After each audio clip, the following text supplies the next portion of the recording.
របស់វិជាកថានគរលូវីចូលថ្នាក់កែផឹងលើកឲ្យវាសនាទូររាំងយកបានពីរៈស្វ័យលើកឲ្យលូវីកាប់ផ្សាយផ្ទាល់សេវាទៅឲ្យពីផលរតនៈចូលកញ្ញាំលូវីលើកឲ្យសុយខូទៅហាចូលថ្នាក់អាហ្គេងលើកឲ្យសុយខូលូវីចូលថ្នាក់ស្ដាប់រៀងមកវិញកូប្រេនលើកឲ្យវាសនាវាយបញ្ចូលយកបានវិញពីរៈស្វ័យលើកឲ្យលូវីបាទទស្សនាបន្តទៀតរបស់បាទសេវាចេញពីធីរក្សាហាមកចូលថ្នាក់កែមពឹងលើកឲ្យកែមពឹងដាច់បាក់ទៅឥឡូវសេវាចេញពីមួននិមលហាចូលថ្នាក់អាហ្គេងលើកឲ្យលូវីចេញពីពិនសារុនចូលកញ្ញាំរបស់លូវីឲ្យលូវី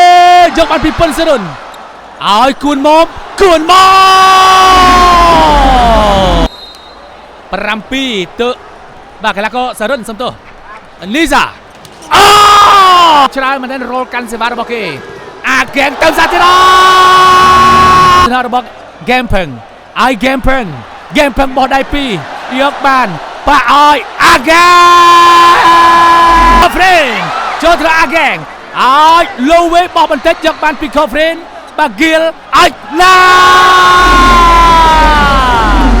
ខូហ្វ្រេនចូលទៅអាហ្គេងឲ្យលូវីបោះបន្តិចយកបានពីខូហ្វ្រេនបាហ្គីលឲ្យណាខូហ្វ្រេនចូលទៅអាហ្គេងឲ្យលូវីបោះបន្តិចយកបានពីខូហ្វ្រេនបាហ្គីលឲ្យណាខូហ្វ្រេនពាក្យ comeback របស់វិសាខាទេបាទសេវាចេញពីខូហ្វ្រេនចូលទៅអាហ្គេងនីសាឲ្យអាហ្គេង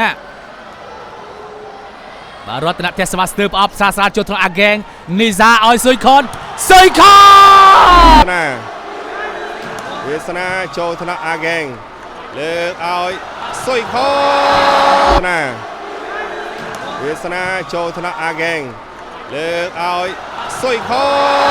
នសេងគីមហាប់លើកឲ្យកែមពើសេងគីមហាប់លើកឲ្យកែមពើបាទលើនេះសេវាចេញពីកែមពើចូលថ្នាក់បាទអាហ្គេង